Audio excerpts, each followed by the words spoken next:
பூவார் சென்னி மன்னன் எம் புயங்க பெருமான் சிறியோமை ஓவாது உள்ளம் கலந்து உணர்வாய் உருக்கும் வெள்ள கருணையினால். இதையே அங்க வர்றான், அவனை பார்த்த உடனே மூஞ்சி சுடிக்கிறான். அவன் ஒன்னும் பண்ணல.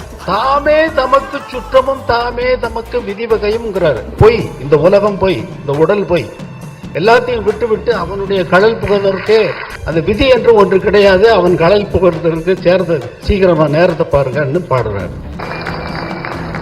இந்த பாடலை மாணிக்க வாசகர் அவர் எந்த சந்தோஷத்தில் எழுதினார் என்பதை இங்கே சிறு வார்த்தையாக குறிப்பிட விடுகிறேன். சிவபெருமான் தன்னை வந்து மாணிக்க வாசகர் எப்பொழுது சேருவார் என்ற தேதியை குறிப்பிட்டு விட்டார், நாளை குறிப்பிட்டு விட்டார்.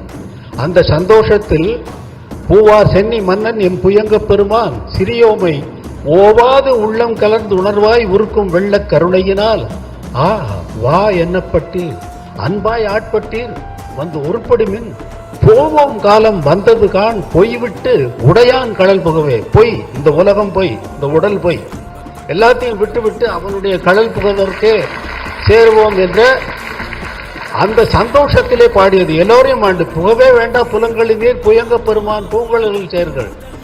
புலன்களுக்கு ஐம்புலன்களுக்கு சொல்றாரு புகவே வேண்டாம்னு. தாமே தமக்கு சுற்றமும் தாமே தமக்கு விதிவகையும்ங்கிறாரு. நம்ம தான் நமக்கு சுற்றம், வேற ஒண்ணும் கிடையாது. எனக்கு அது வேண்டாம், இந்த காரம் வேண்டாம், புளி வேண்டாம், அது வேண்டாம்.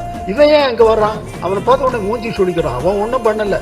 நம்ம தான் மூஞ்சி சுடிக்கிறோம், நமக்கு தான் உடம்பு கட்டு, நமக்கு தான் உடம்பு. அத தாமே தமக்கு சுற்றமும், நம்ம தான் நமக்கு சுற்றம். தாமே தமக்கு விதிவகையும். விதிங்கிறது தனியா இல்லடா, நீயே விதிச்சுக்கிற. இது பிடிக்கும், அது பிடிக்காது, எனக்கு உப்பு ஜாஸ்தியா போட்ட, புளி கம்மியா போட்ட, காரம் ஜாஸ்தியா போட்ட, இதெல்லாம் நீ விதிச்சுக்கிற விதி வகை. அந்த விதி என்று ஒன்று கிடையாது. அவன் கடல் புகழ்வதற்கு சேர்ந்தது. சீக்கிரமான